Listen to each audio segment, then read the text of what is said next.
Hello brain lovers, Gregory here from the Brain Academy. Now I have an update for you guys on the coronavirus, on how the Covid-19 affects our brain. That's good news, and there's some bad news.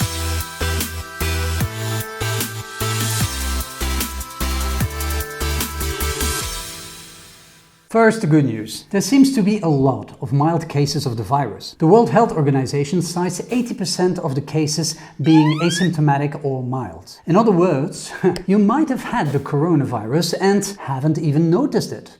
What's wrong?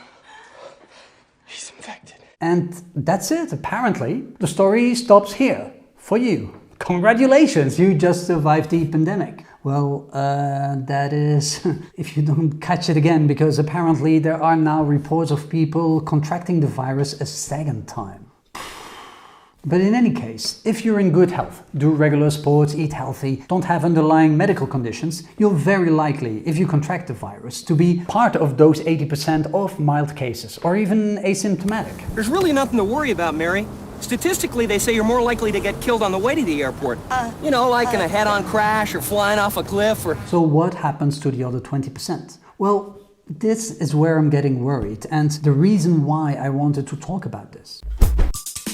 So of the remaining 20% still following the World Health Organization, 15% are severe infections requiring oxygen and 5% are critical infections requiring ventilation. Now you might be thinking, okay Gregory, that's all fine and dandy, but you're the brain guy, not the lungs guy, so what does this have to do with our brain? Hear me out. Reports from hospitals from all over the world have been reporting neurological symptoms. You know how they say that one of the early symptoms is the loss of smell and taste. I've got no fucking sense of smell. Well, that's not a problem with the lungs. It's neurological. But that's a very mild symptom. There have been all types of neurological impacts, from headaches and dizziness over seizures and strokes and even encephalitis, which is a potentially fatal inflammation of the brain.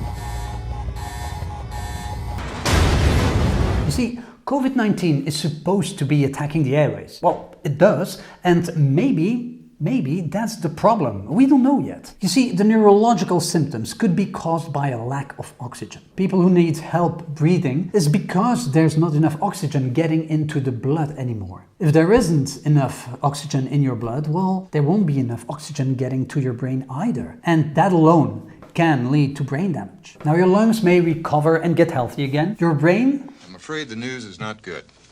Won't.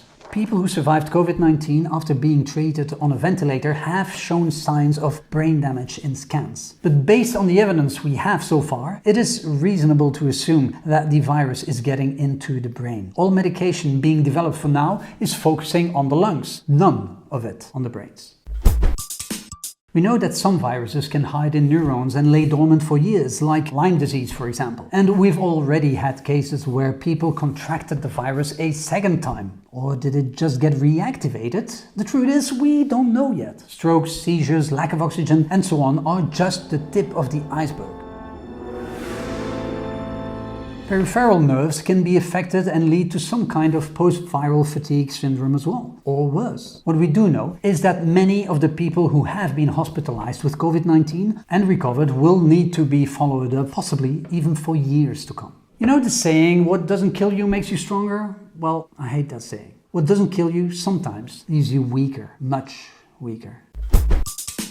Now I don't want to be alarming either. Everybody stay calm. What's the procedure, everyone? What's the procedure? Stay calm. Remember, in 80% of the cases, there's no problem whatsoever. Only a very small fraction of the people who get the coronavirus will end up with brain damage. Still, it is important to know that some people will. And even if everything indicates that you would be part of the 80% because you're young and in good health, well, you could be the reason that someone else, who's not in the 80%, ends up having the disease. Tell them there's nothing to worry about. Is there something to worry about?